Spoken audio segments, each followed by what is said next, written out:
How's it going, everybody? My name is Jack. I'm a commercial pilot and a flight instructor, and in today's video, we're going to be tackling some of Foreflight's weirder features that you may or may not understand fully, and that's with the layer tab in the top left of the iPad screen. So with that being said, let's jump right in. I'm Jack, a commercial pilot in CFI. Flying has always been a passion of mine, and I love being able to share that experience as a pilot and instructor for those who are curious about soaring through the sky. I hope you enjoy today's video, that you fasten your seatbelt, and that you enjoy the ride.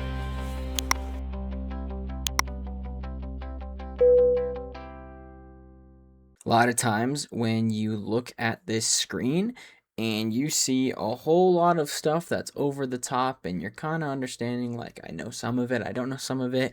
That's kind of what this video is talking about today. This is just to kind of help you out with your check ride, to just know what you need, what you don't need, but at the same time how to explain each one in the event that you get asked about it.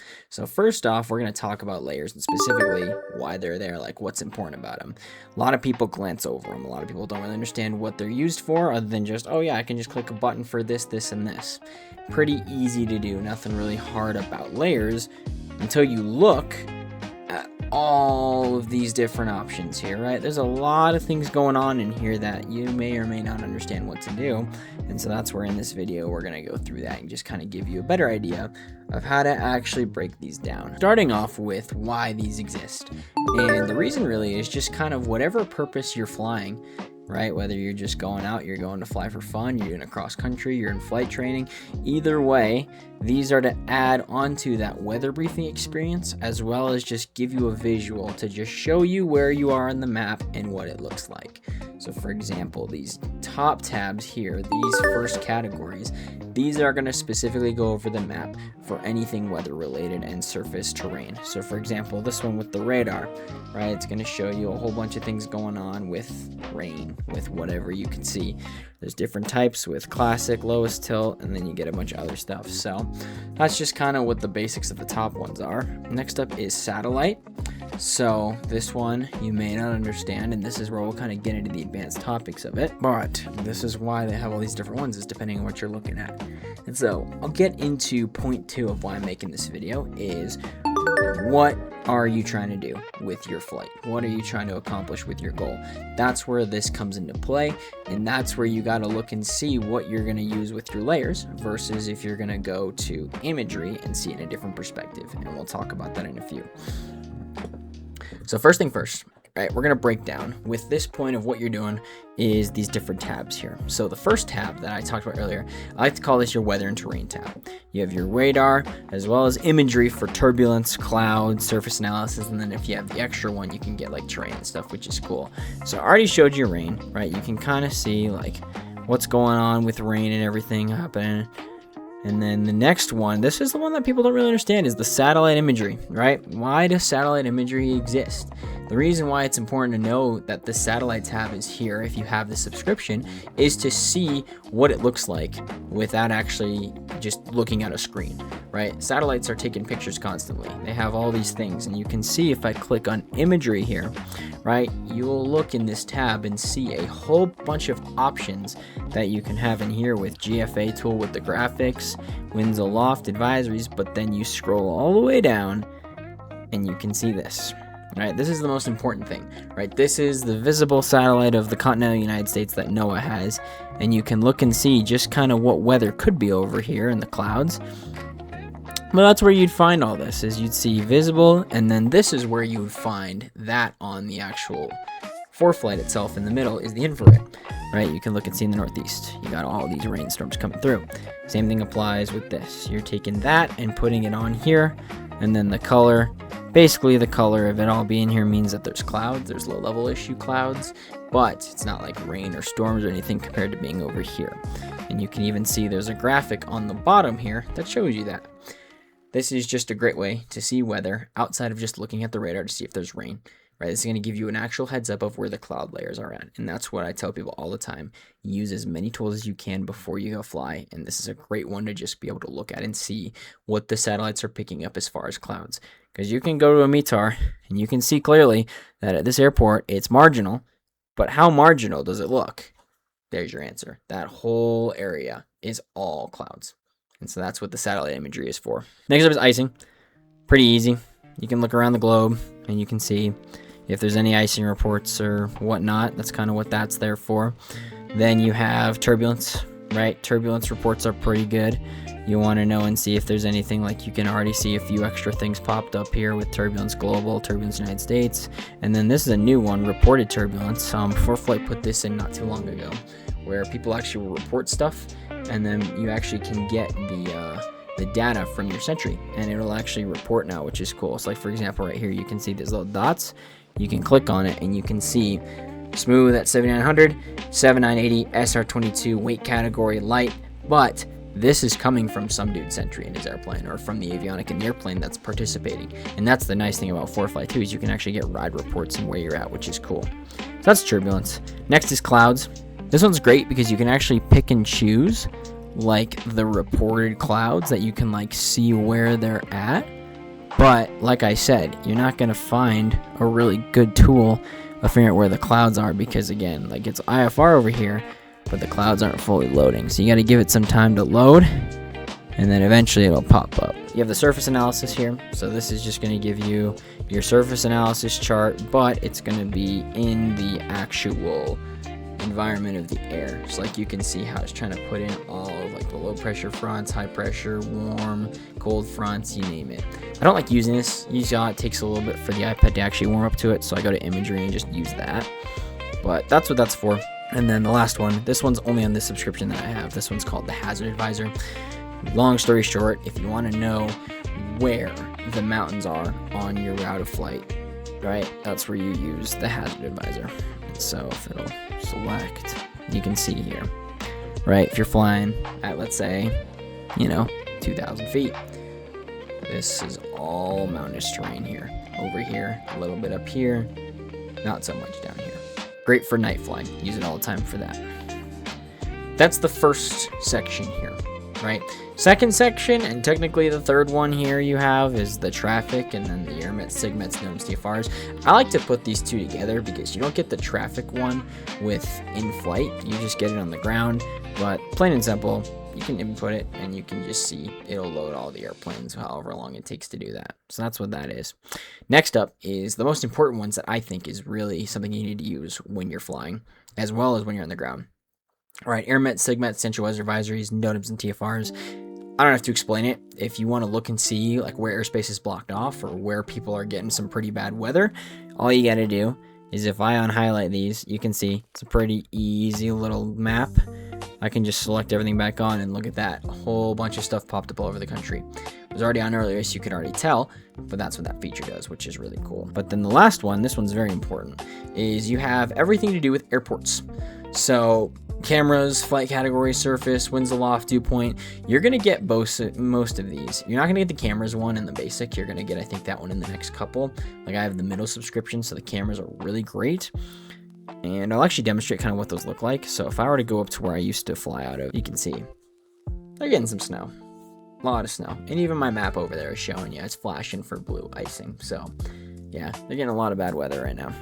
With that being said, we are going to look at a bunch of other features. So you can see here too, right? It has cameras all over the place.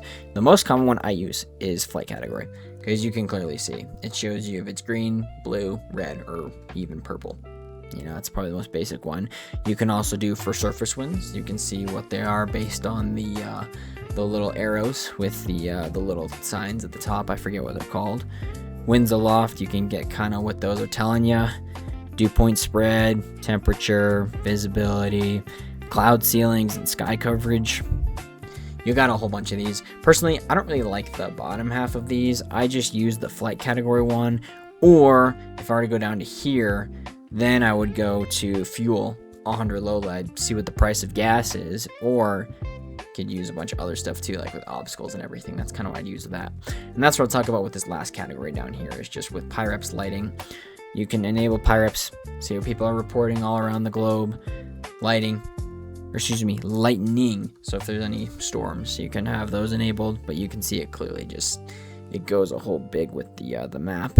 So that's kind of where it goes from the whole world to kind of where you're in your area, as well as the whole world for weather, then to the airports itself, And then it goes down to just, again, any extra reports or stuff that you can use for your airport as well and access, so like fuel, 100 low lead.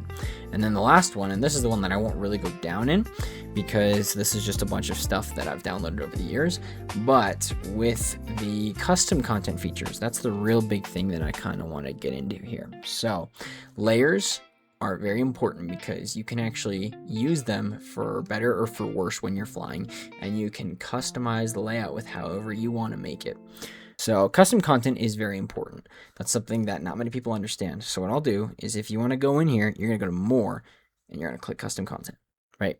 This is where everything that you are going to do for charts is going to be in here. And when you do that, you can then upload it to your Foreflight and then click custom map layers. And then you can get yourself set up to where all you have to do is just import it into Foreflight on your device. And then you can select it as a download, which is really cool. These are the files. You have to import it as a KML. That's the most common one. These other ones are for different computers, so you can use those as well. So the cool thing about when you do download custom content is you can turn it into the map layer, which is essentially its own thing, like these layers here that you use on the sides. Like you can make it clouds, you can make it, you know, similar to Hazard Advisor, you could go to NOTAMs, you could go to TFRs, you go to Airmet Sigmets, right? You can do something like that, but with this custom content here. So if I click this is what I downloaded, automatically puts it where you want it to be based on the file with the KML, and you're able to then use it as soon as you want to when you put it in there, which is awesome. All right, now for those of you that stayed and actually watched the video or skipped ahead because you felt like there was more content, there is. You guys are gonna get the gold nuggets as to why I rambled, right? The third point and the big point that I'm gonna really highlight is how to impress that examiner, right? Go into your Checkride, doesn't matter, private, CFI, you name it. You are gonna bring an iPad and he's gonna ask the age-old question of, all right, let's look at it and let's look at our route of flight. Let's look at where we're gonna go, or teach me a lesson on this, all right? How to impress your examiner with your Foreflight.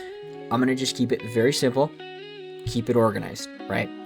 You are the best pilot that you can make in yourself. That's a lot of yous, but at the same time, that also reflects onto your Foreflight, where only you know how to understand it the way you fly. And if you don't know what you're doing with Foreflight, you're gonna look at this and get lost and think, well, crap, I have no idea what I'm doing with half this stuff. That's what happens when you're not organized. I've had a couple students that got Foreflight, thought it was the same old question of, all right, this is a chart, let's go through it. And I've had other students who are like, okay, this is the end-all solution. I'm just gonna buy it and I'm good. The difference between the first person and second person is the first person passed their check ride. And the reason why I say that is the examiner asked the question of, okay, let's go through here and let's talk about the radar, or let's talk about the clouds, or the flight categories of the airport. Why don't you show me how to get there? That's where layers are important. Instead of not highlighting anything and not knowing what to do, like for example, if you turned aeronautical off, even VFR off, right? If this was your chart to an examiner right now and he saw this, he's going to question a lot of things, right? You don't want to go in to your check ride with your Foreflight looking like this, right? You want to go into your check ride with your Foreflight configured the way you would be flying an airplane, right? Go into Foreflight and do yourself a favor and just run through everything, right? Doesn't matter how long it takes. I tell my students to scroll through Foreflight for a couple hours, right? I treat it like Instagram, treat it like YouTube Shorts. Just go through it, find something new that you don't know about, and just look, because there's so much on here. It's a lot to explain and a lot to debrief. Foreflight's got a 90 video section series on how to use every single feature. And if that's not for you, then you're going to have to figure it out on your own fully, or know someone who does. And so with my piece of advice I'm going to give to you with layers is just go in, know how to configure it to where you can just look at it once in the plane for like 2 to 3 seconds and be like, all right, I know where I'm at.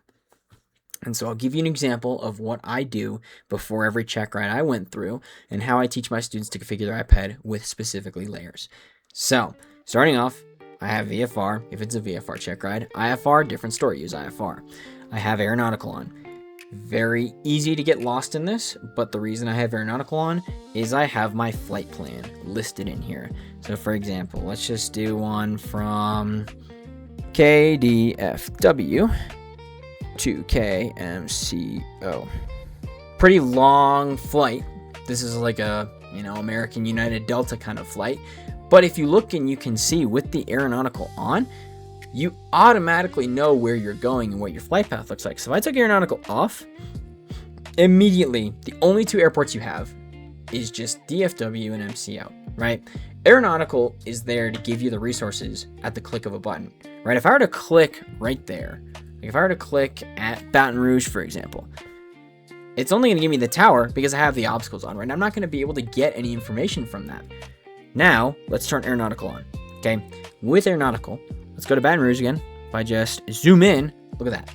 Airport's already there. If I click Baton Rouge, voila. It's going to give me that same tower, but I can instantly click Baton Rouge.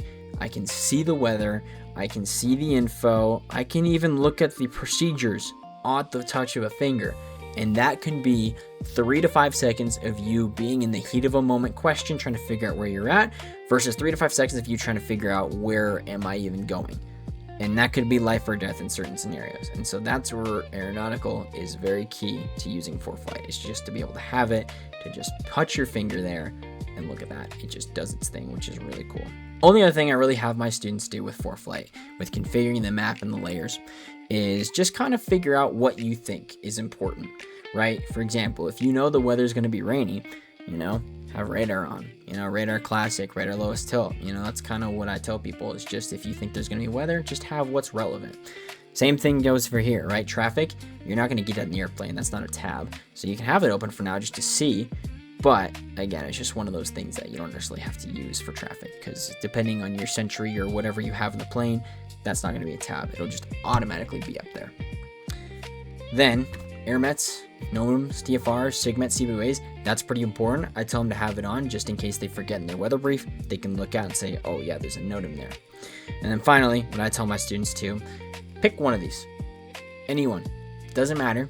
But pick the one that you can get the most amount of information in the least amount of time. That's where this is key. So that's why I choose the flight category one. Because the flight category one, I can get a lot of information just by looking at this airport. It's marginal. What does that mean? There's low clouds, which means it's going to be hard to get in and out of the airport. Plain and simple. That's not one I want to do an alternate for. Even red, right? That's IFR. That's not an alternate I want to go to. I like the green. Let's go to the green one. Because that guarantees you can actually get in and see the airport. Especially at night when there's not a whole lot of light and you're looking for that airport. That's going to be the key with just having something quickly to look at.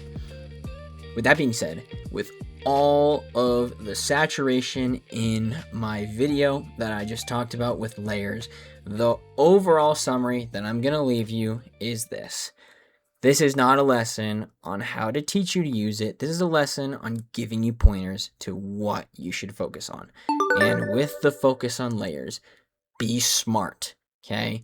The FAA in that ECS now says you have to know how to use this thing. And if you don't, the examiner is free game to say I can fail you just by not even using the layer feature. That's the real sucky thing nowadays, is we're all locked in on these devices and these iPads as if they're life-changing, which they are if you know how to use them. So that's the first thing. Be smart. Know how to use it. And then my other point that I have with just going into something that you know you're going to need your iPad for, make sure it's configured the way you know it's configured. And what I can specifically say by that is everyone looks at things differently, right? No two pilots are the same with flying, with understanding stuff, and then finally being able to take it from A to B from CFI to student. It's just not how the world works. So for you, find the way that works best for your brain to remember and understand how to use this program. Because while it is life-changing, there's a lot of things going on. And it just takes a lot of time to get used to it and understand it fully so that you can go to a check ride, not even questioning your ability to do it. So that being said, thank you guys so much for coming and watching today's video. I hope you enjoyed, and I hope you can take something away from it. If you did enjoy, if you want more tips, I've received a lot of positive feedback on this, and I'm going to continue to make some Foreflight videos that are not normal, that aren't posted out there, that are just from what I've gathered and what I know could help some people in specific situations. I'll leave Foreflight's tutorials down below linked if you want basic tutorials, but if you want specifics, you're in the right place. So thank you for coming in and watching. I hope you enjoyed. If you want to stick around and support me, you can go down below and hit the subscribe button, like this video. You can also go ahead and check me out on Instagram, where I post a bunch of other content as well. That's also going to be linked down below.